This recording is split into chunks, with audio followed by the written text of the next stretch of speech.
Amém? Salmo 116, 12 diz assim: que darei ao Senhor por todos os seus benefícios para comigo. Amém? O salmista falando aqui, é interessante quando a gente vai estudar a história dos judeus e a maneira que o povo judeu prestava o culto ao Senhor. A gente sempre vai ver que todas as vezes que o povo judeu eles iam falar com o Senhor, ou ouvir do Senhor, eles levavam sacrifício. Então, se você for ver a história de Abraão, toda vez que ele ia falar com Deus, ele levava um sacrifício até o Senhor, ele sacrificava ali ao Senhor, e o Senhor, depois do sacrifício, falava com ele.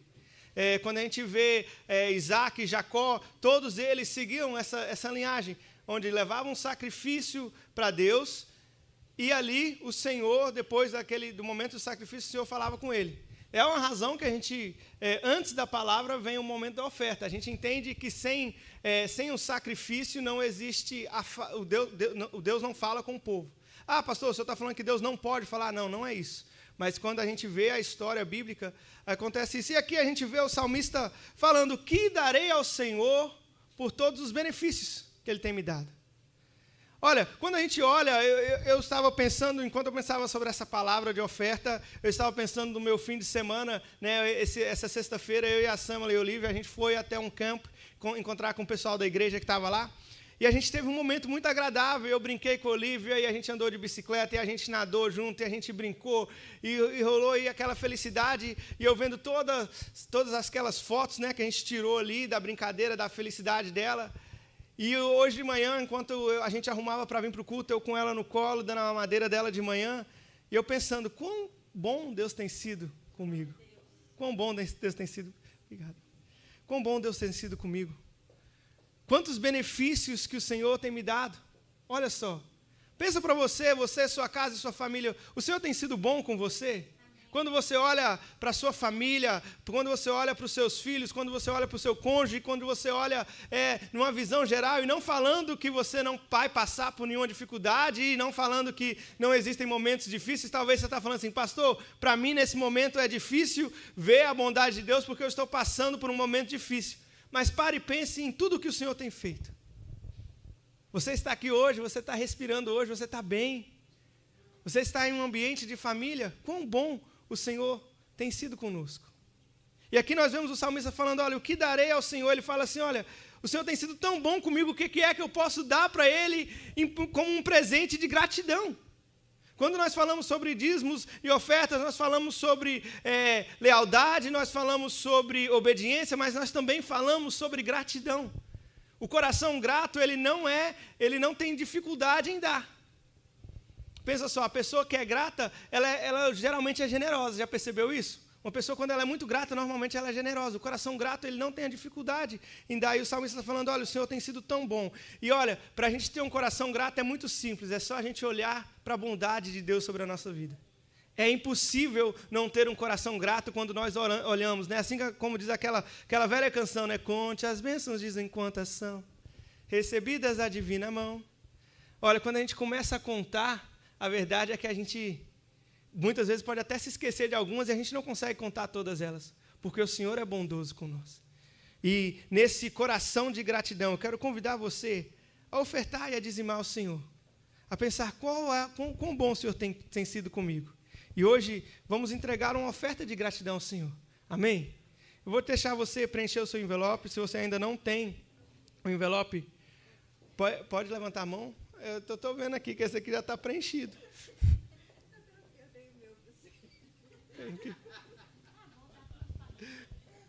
Amém?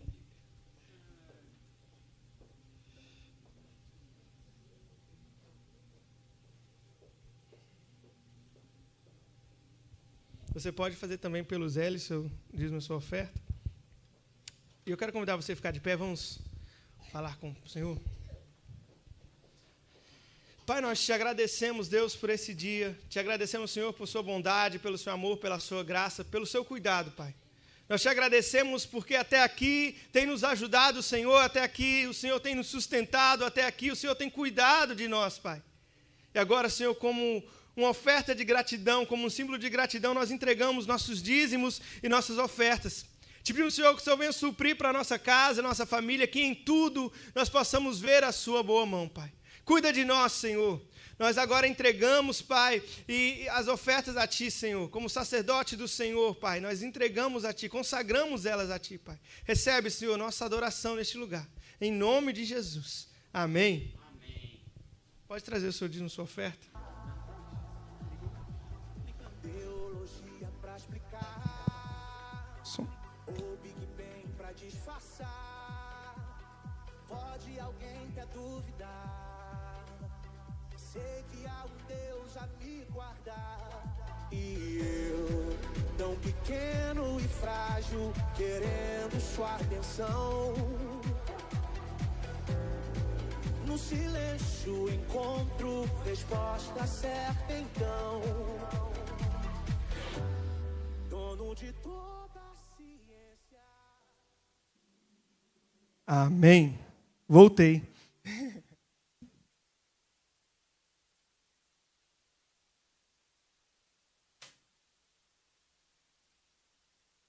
É uma palavra rápida, mas que eu creio que vai de encontro ao seu coração nessa manhã. Para você. Como vocês podem ver ali, ó, a gente tem o nosso banner do Kingdom Seed Jiu-Jitsu. Obrigado, Rony. Deus abençoe. A gente tem o nosso banner ali do Kingdom Seed Jiu-Jitsu. E todas segundas, terças e sextas a gente está tendo aula de Jiu-Jitsu aqui. Tem sido muito bom. Eu não sabia o tanto que eu estava fora de forma até as primeiras aulas.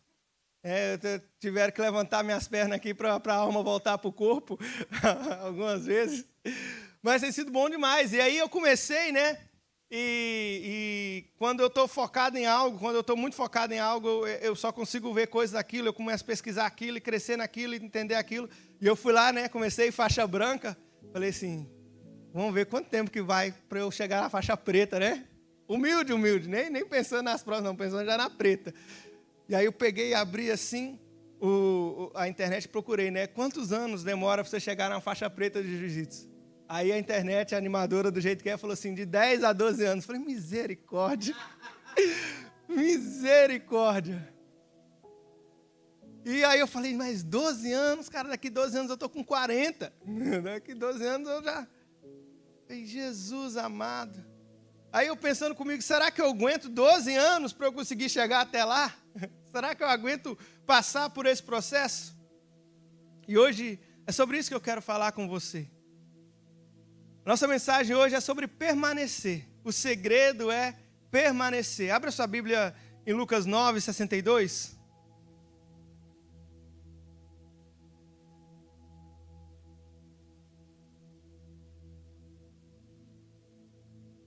Diz assim, ó. Mas Jesus lhe respondeu: ninguém que põe a mão no arado e olha para trás é apto para o reino de Deus. Amém? Feche seus olhos, curva sua cabeça. Pai, nós te agradecemos pela sua palavra que é viva e eficaz. Espírito Santo, nós te pedimos, fale conosco por meio dela nessa manhã, que nós possamos ser edificados por ela. Pai, usa-me, Senhor, como ferramenta em suas mãos. Em nome de Jesus. Amém. Então, eu comecei a pensar nessa questão do jiu-jitsu, né? 12 anos para... Aí, só que a verdade é, se eu fizer o jiu-jitsu, eu vou chegar aos 40? E se eu não fizer, não vai chegar aos 40 do mesmo jeito? Os 12 anos não vão passar do mesmo jeito? Aí eu estava pensando sobre essa questão, sobre a permanência. Se nós queremos chegar em algo, se nós queremos fazer algo, se nós queremos conquistar algo, o importante é permanecer. Jesus, ele viveu por todos os processos da vida. Olha só, Jesus veio ao mundo com uma missão, que era morrer numa cruz pelo seu pecado, para que nós possamos ter, de novo, um relacionamento com Deus. Mas Jesus, ele passou pelos processos da vida, não passou? Ele nasceu, neném, passou pela vida como bebê, criança, adolescente, jovem, adulto. Ele também teve que ser batizado, ele também foi tentado, ele também foi traído, ele também foi humilhado, ele foi crucificado. Jesus passou pelos processos da vida. Houve um longo caminho até aquela promessa, né, de que ele ressuscitaria ao terceiro dia. Existe um longo caminho até você chegar naquela faixa preta, né? Existe um longo caminho até você chegar naquela posição desejada. Mas é um processo que te leva até esse caminho. E a realidade é que se nós desistirmos no meio do caminho, nós nunca vamos chegar àquele lugar desejado. Pensa só, você só passa pelas coisas ruins, pela parte ruim do processo, e aí você desiste na parte ruim do processo, aí você nunca experimenta a parte boa, porque na parte ruim você resolveu desistir.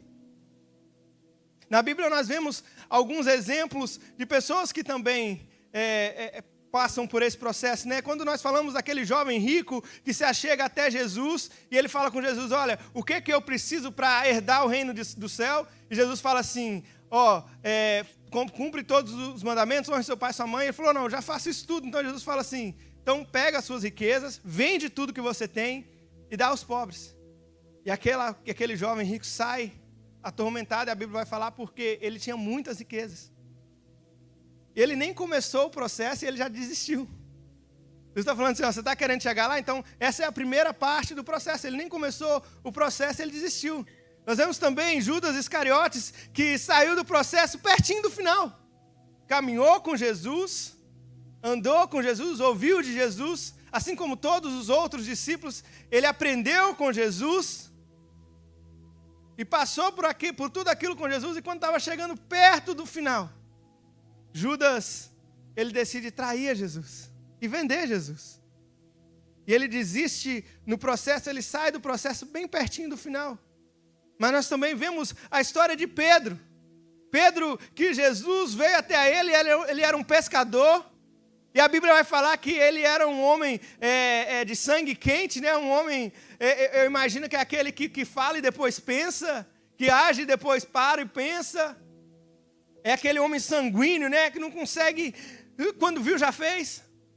E Jesus, ele tira ele do meio daquela área onde ele pescava, daquilo que ele conhecia. Jesus passa um processo ali com Pedro. Pedro passa esse processo com Jesus, aprende com Jesus, cresce com Jesus.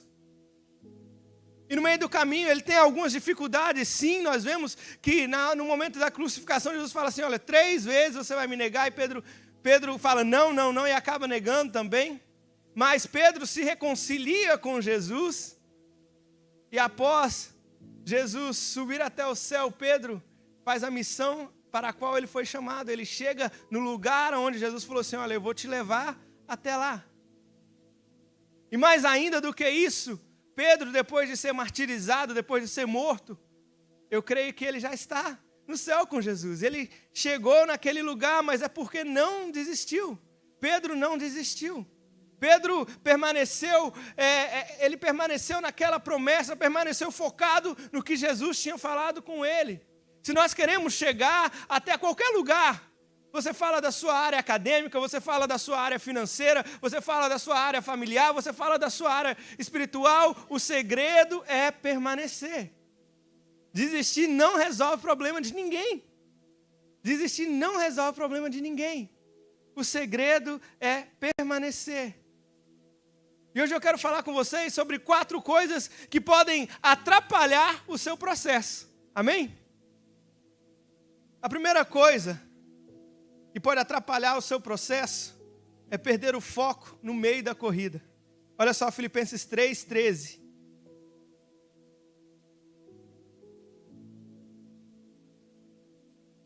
Diz assim, irmãos, quanto a mim, não julgo havê-lo alcançado, mas uma coisa faço. Esquecendo-me das coisas que ficam para trás e avançando para que estão adiante de mim, prossigo para o alvo, para o prêmio da soberana vocação de Deus em Cristo Jesus. Paulo falando com os filipenses, falando assim, olha, eu não estou falando que eu ainda cheguei num lugar de perfeição. Paulo, ele sabia disso. Isso já estava chegando perto da hora da morte de Paulo ali. Ele já estava caminhando ali, ele sabia. E ele fala, olha, eu ainda não cheguei naquele lugar de perfeição, mas uma coisa eu faço. Eu deixo para trás o que ficou para trás e eu continuo em frente. Continuo seguindo ao alvo, em busca do meu alvo. Paulo está falando, eu não posso perder o foco do que é que eu estou atrás. E é muito fácil perder o foco. Pensa, eu sou uma pessoa que eu perco o foco assim, ó, puf. Lá em casa é assim, ó. A Samela fala assim, vai lá no quarto e pega para mim a minha garrafa de água. Eu falo, tá bom. Aí no meio do caminho ela fala assim, traz meu chinelo. Aí eu vou lá no quarto, pego o chinelo e deixo a garrafa de água. Aí ela fala assim, vai esquentar a comida da Olivia? Eu vou esquentar a comida da Olivia. Aí ela fala assim, aí pega para mim uma água na geladeira, aí ou é um ou é o outro. Porque é muito fácil perder o foco, não é? Pensa só, você ainda é focado nas coisas que você era focado nelas na sua adolescência? Você ainda se dedica o tanto que você dedicava para as coisas que você se dedicava na sua adolescência? E Paulo, ele está falando assim, olha, eu me foco no meu alvo. Qual é o destino final? Onde é que eu quero chegar? O que é mais importante para mim? Quando nós falamos sobre o nosso alvo, nós falamos sobre aquilo que tem mais importância. Sobre aquilo que sobre todas as coisas é o que vale mais.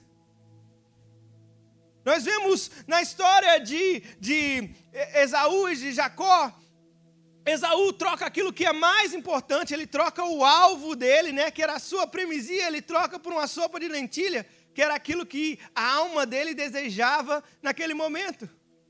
Na sua caminhada, tome cuidado para não trocar o seu foco, o seu alvo, por coisas que a sua alma deseja naquele momento. Tome cuidado. Tome cuidado para não perder o foco. Porque só chega até o final aqueles que perseveram, aqueles que permanecem focados em Jesus, que permanecem focados naquela promessa que Ele fez, quando Ele fala assim, olha, lá no céu tem uma morada para você, estou preparando uma morada para você. Qual é o nosso foco? Nós não podemos perder o nosso foco no meio da corrida, amém? A segunda coisa que pode atrapalhar o seu processo é dar ouvido a vozes estranhas. João 10:5.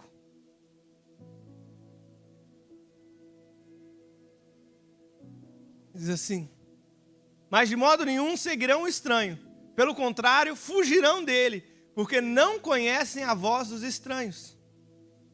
E isso aqui a gente pega em duas áreas. Para a gente saber o que é estranho e o que não é estranho, a gente precisa se familiarizar com alguma coisa, não é? Imagina, se eu não conhecesse a voz de ninguém, se eu não tivesse um relacionamento com ninguém aqui, e alguém falasse comigo, e eu nunca tinha ouvido a voz de ninguém, aquela voz para mim ia ser a primeira voz, então não teria como eu saber que aquilo era estranho. Então, João está falando, Jesus em João está falando assim, olha, as ovelhas, elas não seguem a voz de pessoas estranhas. Ela está falando, olha, as ovelhas conhecem a minha voz. Se nós queremos conhecer a voz de Jesus, se nós queremos saber quais vozes são estranhas e quais vozes são de Jesus, nós precisamos ter um relacionamento. Uma vez um jovem chegou para mim e falou assim, pastor, eu vejo o senhor sempre falar para não ouvir a voz do diabo, para não ouvir a voz do mundo. E falou assim, mas como que eu sei diferenciar? E eu perguntei para ele, falei assim, quando a sua mãe te liga, você sabe que é sua mãe? Ah, pastor, mas é porque tem o Caller ID. Eu falei, mas se ela te ligar de outro número, que não é o dela, você sabe que é sua mãe? Assim que atende o telefone, eu sei. Mas por quê? Porque eu conheço a voz da minha mãe. Por que você conhece a voz da sua mãe? Porque eu moro com minha mãe, mas por quê? Como assim? Porque eu converso com minha mãe, porque eu tenho um relacionamento com minha mãe. Então, se nós queremos nos afastar das vozes estranhas, nós precisamos nos achegar da voz de Deus. A única maneira que nós vamos saber diferenciar a voz de Deus da voz do inimigo, ou talvez até mesmo da voz que existe dentro da minha cabeça, é quando eu me achego até a Deus. Quando eu aprendo a voz de Deus, quando eu entendo a voz de Deus, e quando eu falo com Deus, eu ouço a voz dele no cotidiano. E aí se torna algo como se fosse natural. Pensa aqui comigo. Se alguém que não é da sua família, que não é o seu cônjuge, que não é o seu filho, chega para você e fala assim, sem você ver, e fala assim, sou eu, mãe. Você vai falar assim, não, não é não. Não, sou eu, mãe. Não, não é não. Porque eu conheço a voz do meu filho. Porque eu conheço a voz do meu cônjuge. Porque eu conheço a voz da minha mãe. Da mesma forma é com Jesus, nós precisamos conhecer a voz de Deus, a voz do Espírito, falar com Ele diariamente. Parar para ouvir também. Uma das coisas que eu aprendi logo na adolescência é que enquanto eu estou falando na oração, e se eu não dar um tempo para Deus falar, Ele não vai falar. E aí é só eu falando. Então eu aprendi no meu momento de oração, eu falo, mas eu também paro. para escutar a voz de Deus, para ouvir Deus falar comigo. Se nós queremos permanecer, se nós queremos continuar, nós precisamos não dar ouvidos a vozes estranhas. Aqui eles têm aquela frase, né? Stranger danger, né? As crianças, stranger danger. Está falando quando é uma pessoa estranha, né? É perigoso. É perigoso. É perigoso se nós estamos deixando vozes que não são do Senhor encher o nosso coração. É perigoso se nós estamos deixando palavras que não vêm daqui encher a nossa vida e falar quem nós somos. É perigoso. É perigoso. Então nós precisamos prestar mais atenção à voz de Deus e não dar ouvido a vozes estranhas. Amém? Terceira coisa que pode atrapalhar o seu processo: negligenciar o processo só porque não é do seu agrado. Olha só, 2 Timóteo 1,6.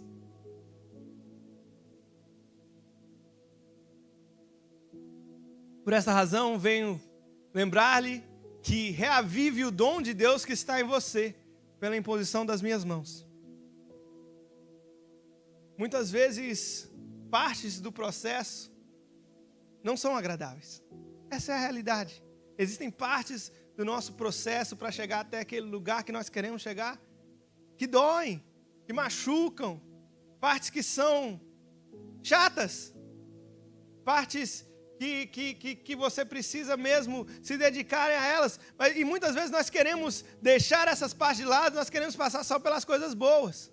Pensa só, José tem sonhos. Sonhos é bom, né? Muito bom ter sonhos. Mas entre o sonho e a promessa, houveram muitas coisas, aconteceram muitas coisas, partes que não eram agradáveis. José foi vendido como escravo pelos seus próprios irmãos. Foi acusado injustamente, foi preso. E o interessante é que a Bíblia vai falar que em tudo o que José tocava, tudo o que José fazia, aquilo ali prosperava. José, dentro da casa de Potifar, ele prospera. José, dentro da cadeia, ele prospera.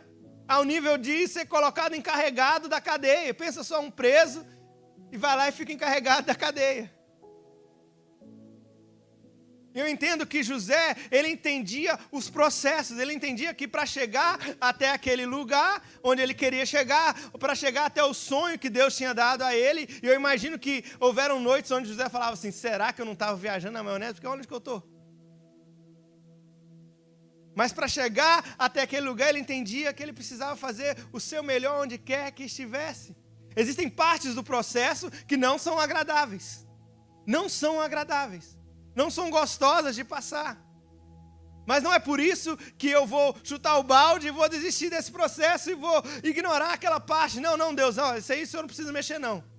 E Deus está falando assim: não, mas é justamente aqui que eu preciso mexer para conseguir te levar onde eu quero te levar. É justamente nessa ferida que eu preciso sarar para eu conseguir te levar onde eu quero te levar. É justamente nessa área. E às vezes a gente fala assim: não, Deus, aí não. Porque aí não é gostoso, aí não é legal.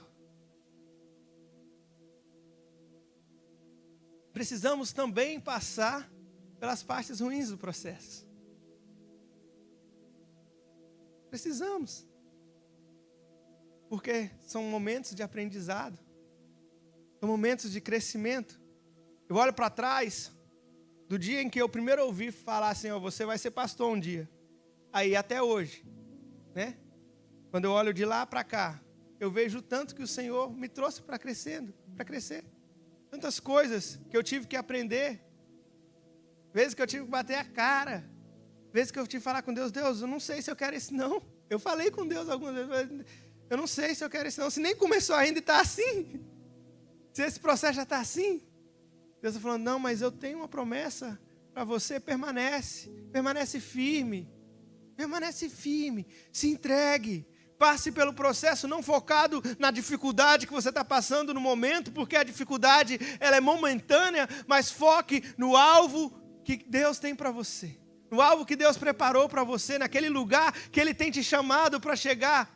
Talvez hoje você esteja aqui e você fala assim: pastor, o senhor não sabe o quanto está difícil para mim. O Senhor não sabe o quanto está difícil dentro da minha casa. O Senhor não sabe o quanto está difícil na minha vida financeira. O Senhor não sabe o quanto está difícil no meu trabalho. Então talvez é fácil o Senhor falar. Mas deixa eu te falar algo. Esse momento ele passa. Mas a glória que há de vir, ela é eterna. Ela é eterna. Esses momentos passam. E são difíceis sim, mas você vai vencer ele. Você vai passar por ele. E no final desse momento você vai olhar para trás e falar assim: eu cresci nele. Não negligencie o processo. Não negligencie parte do processo só porque não está do jeito que você queria que fosse. Jesus nunca falou que o mundo ia ser um mar de rosas. Na verdade, Jesus falou assim: olha, no mundo tereis aflições, mas tem de bom ânimo. Tem de bom ânimo, porque eu venci o mundo. Tem de bom ânimo. Nesse momento que você está passando, tem bom ânimo. Amém? E a quarta coisa que pode atrapalhar o seu processo: se esquecer que aquele que começou a obra irá aperfeiçoá-la. Filipenses 1:6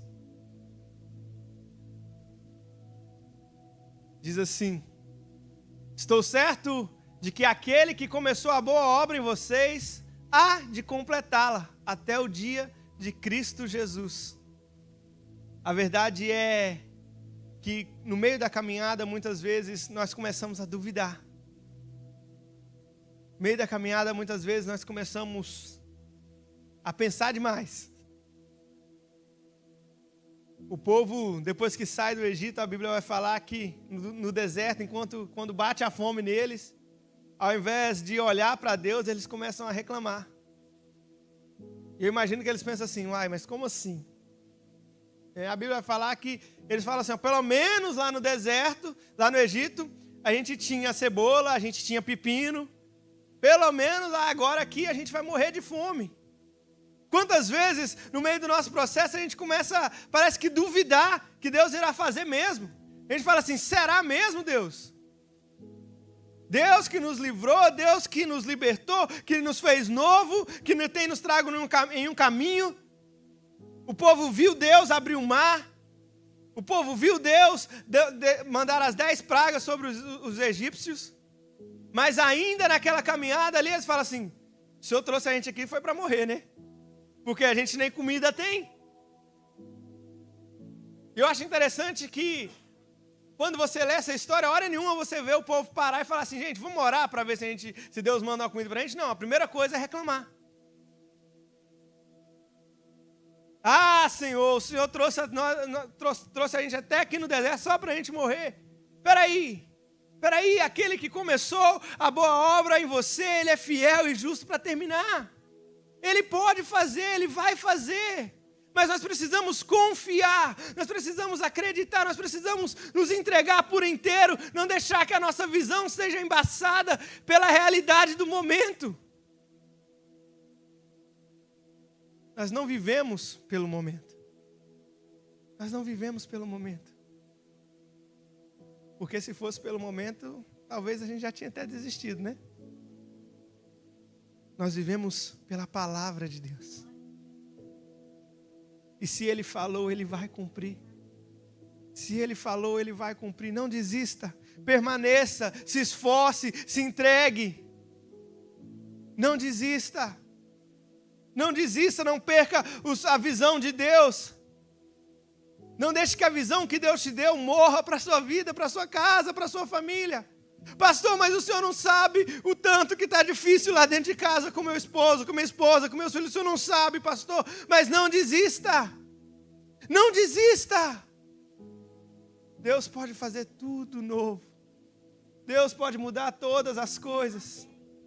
Deus pode fazer daquele lugar onde era infrutífero, Ele pode fazer nascer vinhas. Não se esqueça que Deus que começou a boa obra, Ele vai aperfeiçoar. Ele vai aperfeiçoar.